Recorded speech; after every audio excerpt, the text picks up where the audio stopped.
Authentic Moments kicked off about 6 months ago. So I think this is probably a good time to check in and talk about, some of the experience you've had throughout recording on a variety of topics.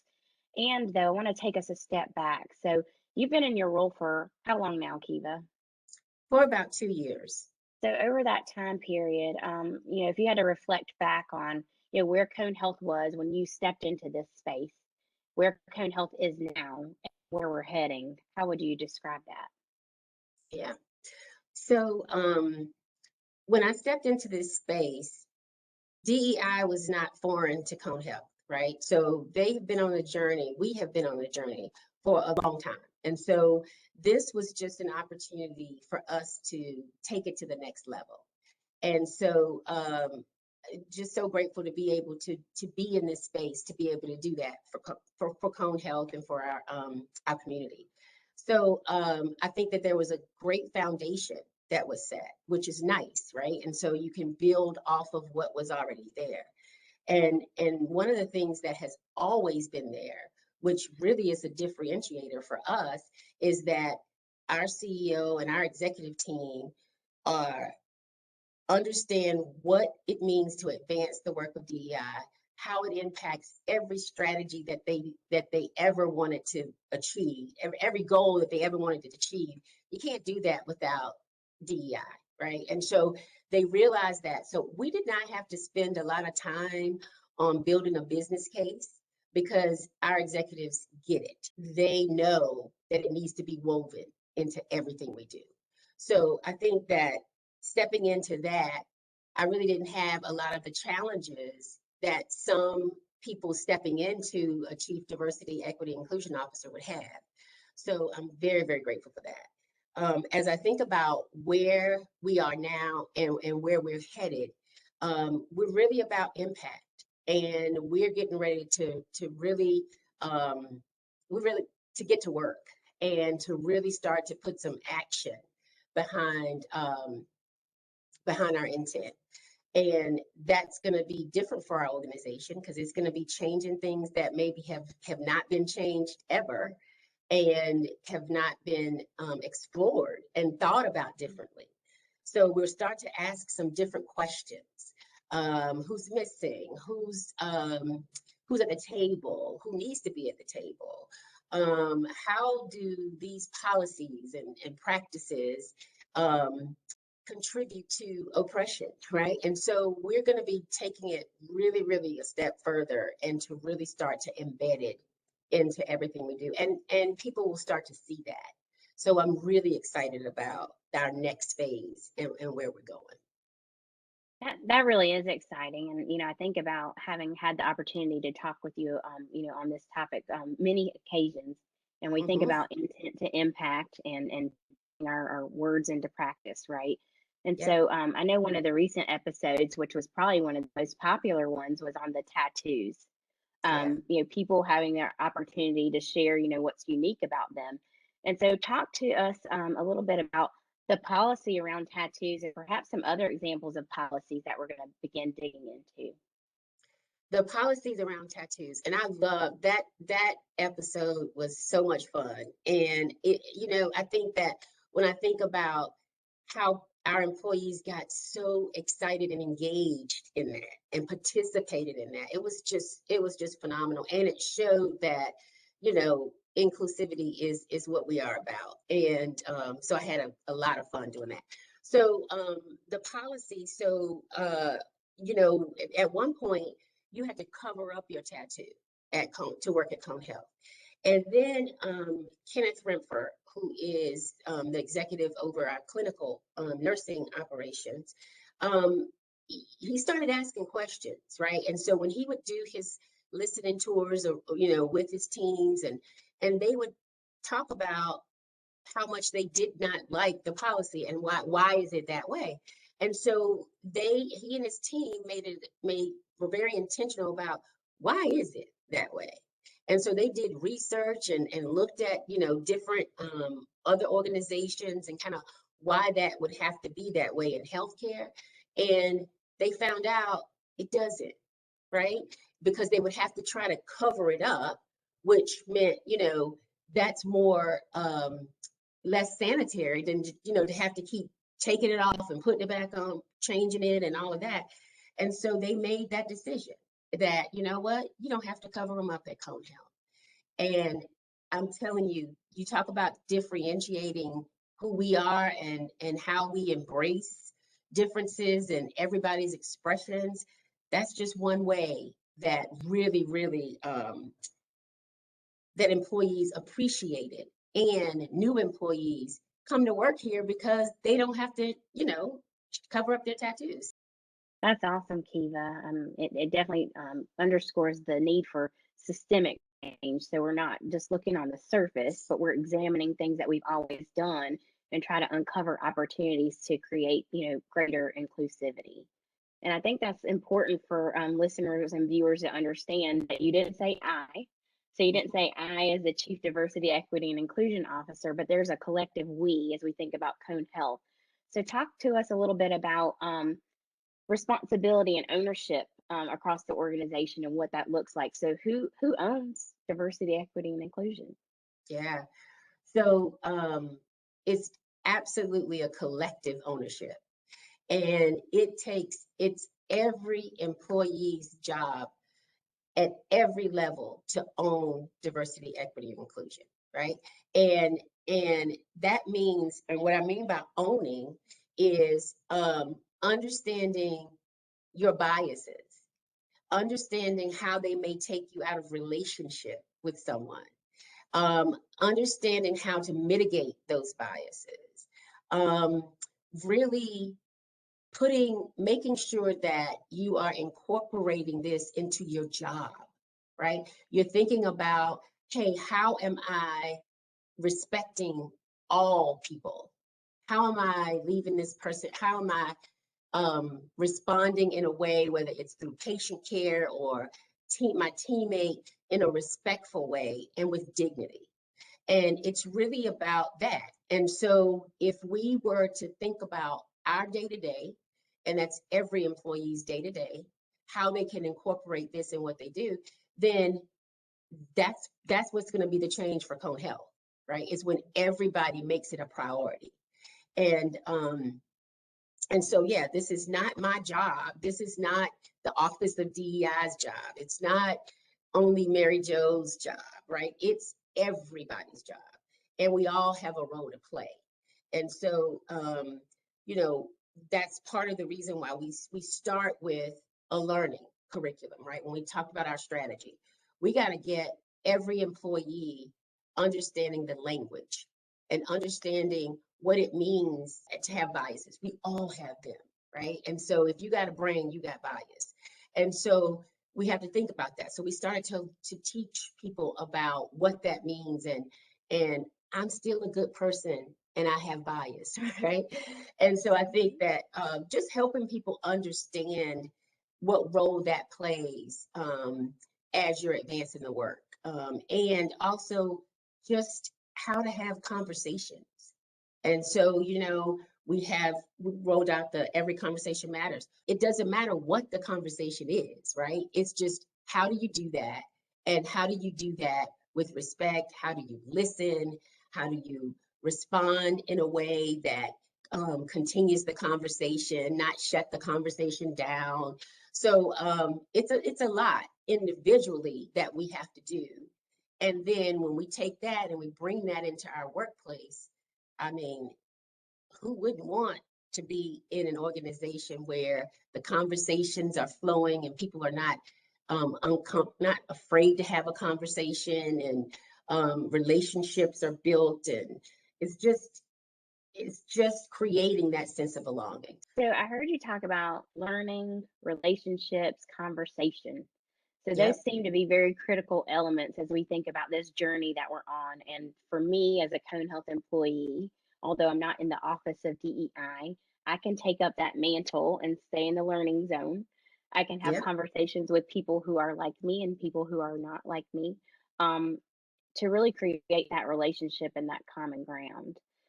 yep. So as you think about authentic moments with Kiva, do you see that as kind of a conduit this learning and for conversation. Talk to us a little bit about your intent around launching this series and what that experience has been like for you.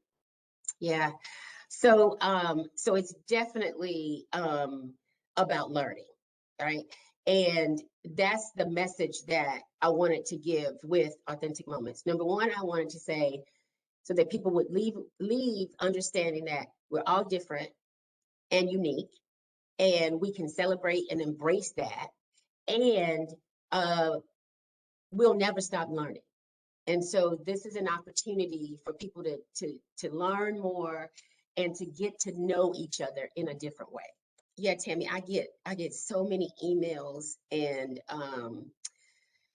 just acknowledgments about, oh, thank you for doing that, and it was wonderful, and I learned so much, and continue to do this, and we're looking forward to the next month. And now that puts some pressure on you for sure, but I'm just happy that employees are engaged and interested in learning, and really building relationships, because they may have never had a conversation with that person, but now they feel probably a little bit more open, like, oh, I can talk to Rebecca then about her tattoos, and knowing that she's approachable and she can do that.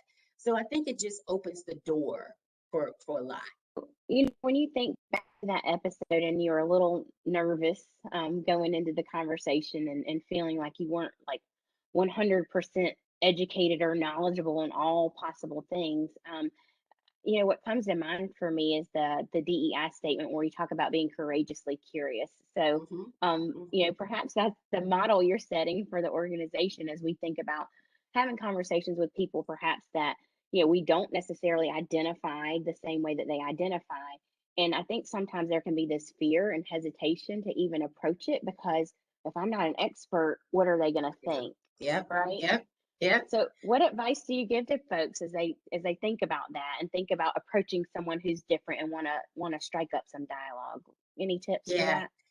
And when you said expert, so that's one thing that is interesting, is that in healthcare we hear the word expert a lot because we do have a lot of experts, right? And Sure. so I think that um that can put some pressure on you, right? And so I think one of the things that advice I would get is, as you said, just go into it with a curious mind. That's it, right? I'm not saying I know everything. I'm not saying that I might not get it wrong or I might not say something wrong. It's okay, right? We're all on a journey. And I mean, some of the conversations that I've had with people that I would have never had with them have been the most inspirational conversations, and forced me to really get out of my comfort zone and just be there and be and listening well, Hmm. and learning. And so I would just say, you gotta, okay, it might be uncomfortable, and step into it, right? And just start small, right? Don't go to a whole group, right? Start with one-on-one, and and then go from there. So, I want to go back to something we talked about a little bit earlier, where we talked about, Cone Health being on this journey for diversity, equity, and inclusion. It's not new for us, and perhaps now we have a renewed sense of focus and we have a strategy and a direction that we're heading in. And as I think about what I see on social media for other organizations and how they're showing up in this space, so I'll be honest, I've seen so many post of roles for a chief diversity, equity, and inclusion officer, and it seems like we're being flooded with, this topic, and it's right in front of our faces. Um, I want to ask you a kind of a deep question. So, as you think about your role in, stepping into this space, and as organizations are recruiting, folks to fill a similar function, um, do you think that oftentimes people of color get tapped to lead this work for a specific reason? um Yes, I do, because Now, do I think that it has to be a person of color to lead this work? I do not. I do not think that. However, I think that whoever leads this work has to be, they have, they would have had to do their own work, right? Mm. Their deep work around who they are, um, how they show up, and truly understanding who you are. Because if you're not comfortable with that, and if you haven't done the work to really be comfortable with who you are and be comfortable with speaking up about your lived experiences and being that voice for all people, then this job is going to be extremely difficult for you. It's emotional work, and you have to be ready for that. And so in some cases, I think that organizations think that a person of color can relate better, right, to the things that we're trying to eradicate, right? So I Mhm. think that, our experience is a little is different. And so I think that, us being able to bring that into the workplace and be able to be comfortable in that space, it it helps. However, you do not have to be a person of color to lead this work. And I'll say this sometimes too, listen, it can't just be people of color that are outraged about, things that are happening in the world. It's the people that are not impacted that we need them to be outraged too, right? And so, Mhm. um, and not to go down a totally off topic, but when we think about, with the Black Lives Matter, right? And so we had people saying, no, well, all lives matter, and, taking away from the Black Lives Matter. And so what I thought was, well, if you think that all lives matter, if you truly feel that, then you would be outraged about the way Black people are being treated, right? So I think it's just yeah, we just have to realize that there are underrepresented groups that have Mhm. been for decades, and have not had the rights that white people have, right? And so in some cases it starts to feel like oppression for white, our white colleagues, because they're not, they feel like they're having to give up something in order to embrace all. And so I think we just have to continue to educate and continue to help people to understand um, why, our why, and how we can advance the work. I know one of your authentic moments was with Dr. Cagle and Mandy Eaton, and it was on women in leadership. So as we think about, the female and male pay gaps and inequities perhaps that are still present today, talk about the progress that you feel females are making in the workplace, and perhaps what some of the other opportunities you see are. Yeah. So, there's no secret that pay equity is definitely an issue, right? And that I think everybody knows about it, and we're trying to make an impact there and make the change. I think that women, boy, we've just seen over the last decade or so just the power of women and the power of women stepping up and being comfortable in their own skin and Mhm. showing that, hey, I am worthy and I am good enough and I can do whatever I really, desire, like whatever my goals are or whatever my dreams are, I can pursue them. And I'm not going to let, because of I'm a woman, hold me back from that. And so I think there's been a movement, right, around women and the role that they play. And even when you think about women CEOs, I mean, if you were to think 20 years ago, I mean, you probably would see a handful, right? And so now we're starting to see a lot more women step into that space, a lot more women starting their own businesses, and Mhm. so I think that at Cone Health, in the healthcare industry, of course, women are the number of women out. we have more women that work for us than men, right? And so Hmm. we are an industry that's full of women.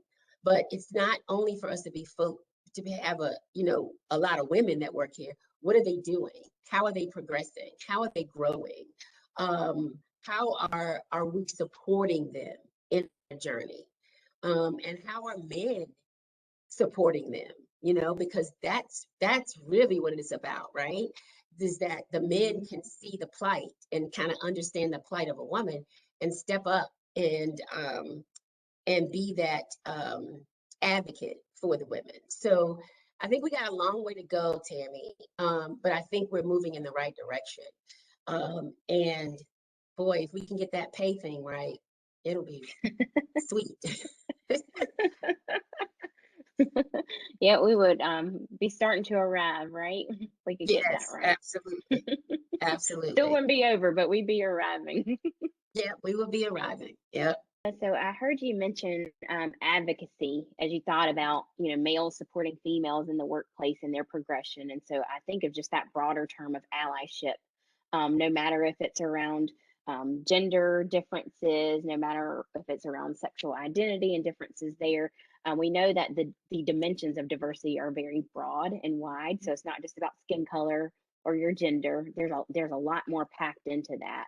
Um, Talk to us about allyship a little bit. I mean, how do you become an ally? How do you support folks that perhaps are different than you?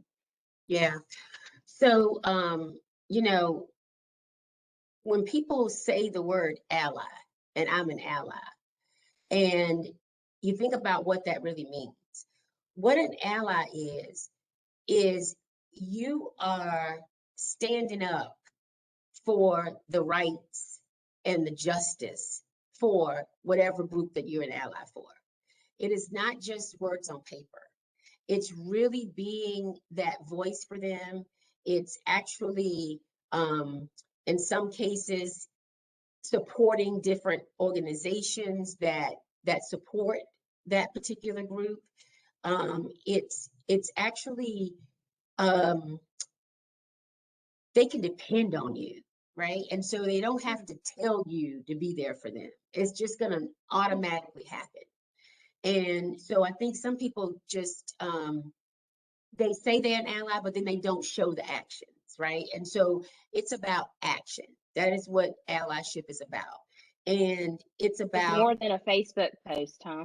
it It's is more than a more than a Facebook or Facebook LinkedIn post. post. Yeah. Absolutely. And that just, Okay. when I see that and I'm thinking, okay, but what are you really doing? Right. Sure. And so, Hmm.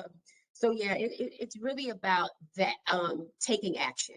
Have you heard any examples from across the network of about, any particular instances with, whether it's employees, patients, or otherwise, where we've, kind of stepped up and stood up? And I mean, maybe not organization wide, but is there a specific example you could share? Yeah. So, yeah, there are a couple examples of people that reach out to me even about things that have happened in the community or at work and say, you know what? And I stepped into it and I told them that that's not Cone Health values. And that's not how we, so people are really, really taking this seriously and trying to be the difference, right? And be the change that we want to see happen. So I've seen that from employees. And so I know this was a national or international event that the unfortunate event of the George Floyd murder, right? But we saw people step in to that in a way that I have never seen in the entire country. And so, and that's not to say that also happened right here at Cone Health. And so Hmm. I think that, it just switched, it changed the landscape from it just being a moment, right, to a movement. And so we saw that. And that has not stopped, right? I mean, I get emails and just people calling me or talking to me about things that are just not right. And how can we make it better? And so when we have employees doing that, we are on the path to justice. So one of your episodes was on the importance of well-being. So you talked about that a little bit and taking care of yourself, and especially in the space that you stand in. So Can you tell us and the listeners a little bit about how do you take care of yourself and keep yourself in check? Yeah. So Terry, one of the I am very relational. And so I have friends and networks, different networks for different things. And so I have learned to pull on my network, right? And to really, really focus and use the network that I have to support me. And so spending time with and being very open and honest with how I'm feeling and what's going on and using that as a support system is extremely helpful. So having that support system works really well for me. What I also have learned is that if I'm tired, I don't I don't perform well. So I have to be very intentional about getting the rest that I need. So luckily, I'm a person that loves naps, right? So I love naps. I love long naps, and it's almost like when we would talk about toddlers and we're like, oh, they just need a nap. They not, they it's time for a nap. I can tell when it's time for a nap for me. So I'm very self-aware around me if I'm not getting enough rest. So you don't need a Snickers, you just need a nap and a walk, and I you're need a good to nap. go. Is that That's right. right? That's right. I need a nap. I love it. Well, before we conclude, I am going to ask you some lightning rod questions, as you like to do your guests on your episodes, and just want to kind of bring us back home. So we talked a lot about being in the learning zone. We talked about being courageously curious as we have conversations with others. We talked about relationships really being the foundation of creating change, and so I think there are probably some key takeaways as we think about those that are going to be tuning in here. Is Mhm. there anything else you would want to share with listeners, a challenge, any tips or advice as we continue down this path as an organization? Yeah. So, Tammy, what I would say is that, and I know this sounds like I sound like a broken record here, but we will never stop learning. Okay. And we will never stop exploring opportunities for people to learn. So I just want people to embrace that and to take that as an opportunity for growth. And so you have to continue to stay in the learning zone because things change so rapidly, and in order for us to grow and stay relevant and really, really stand up for our employees and the underrepresented groups that have not gotten their voice isn't heard, we have to learn about that and we have to be open Mhm. to what that may be. So that goes for everybody. Not You don't have to be an Everybody. executive. You don't have to be a leader. You can be just any Cone Health team member, physician, patient, the community. We're asking for that support, right? Absolutely. Absolutely. Awesome. So, Authentic Moments with Kiva, it's on all the podcast outlets. It's available via video, although that's not your favorite. It's still out there for people to listen to. We will be issuing a survey so people can give us some feedback on other topics that they want to hear about. And so, definitely want to encourage that and leave that plug for folks as well. So, um, Yes. you ready for these lightning rod questions? I am. I am. All right. So as you think about authentic moments with Kiva, what's the funniest thing that happened?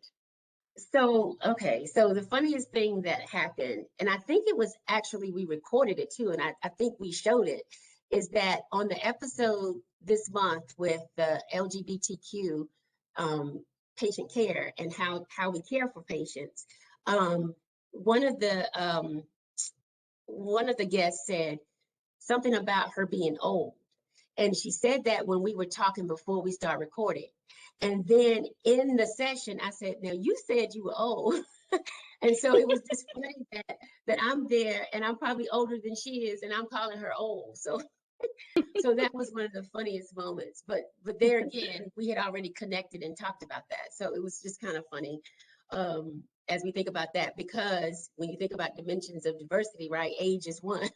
So, Absolutely. Absolutely. so I just, yeah, that was one of the funniest things. I think I remember that, and I'm sure listeners were like, "Why is she calling her old? Like, I what's know. that about?" All right, so I'm gonna answer part of this because I know you. I know you're a talker. So, do you find it hard to listen and not participate when you're filming these episodes? Well, you know what?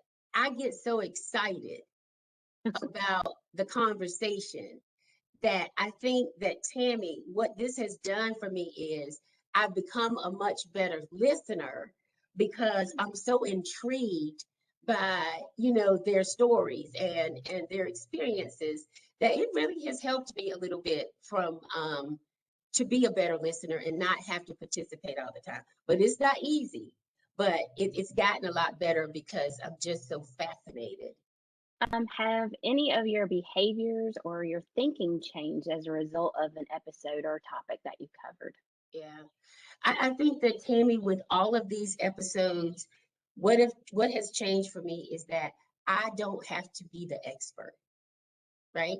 There are so many people around us that are experts and have experiences that they can share that I don't feel like I have to know everything about every diversity, equity, inclusion subject, right? And so I think that that's what it has taught me is that, hey, just be a student. And I have learned that, that's just as important in some cases than saying I know, right? And so I Mhm. think that that has been a behavior change that I've seen in myself. Is just to know that I'm not going to know everything about every subject as it relates to DEI, and the world is changing, and I'm okay with that, and I can learn from anyone. So All right. So, is there a question you wished you had asked in any of the episodes but you didn't?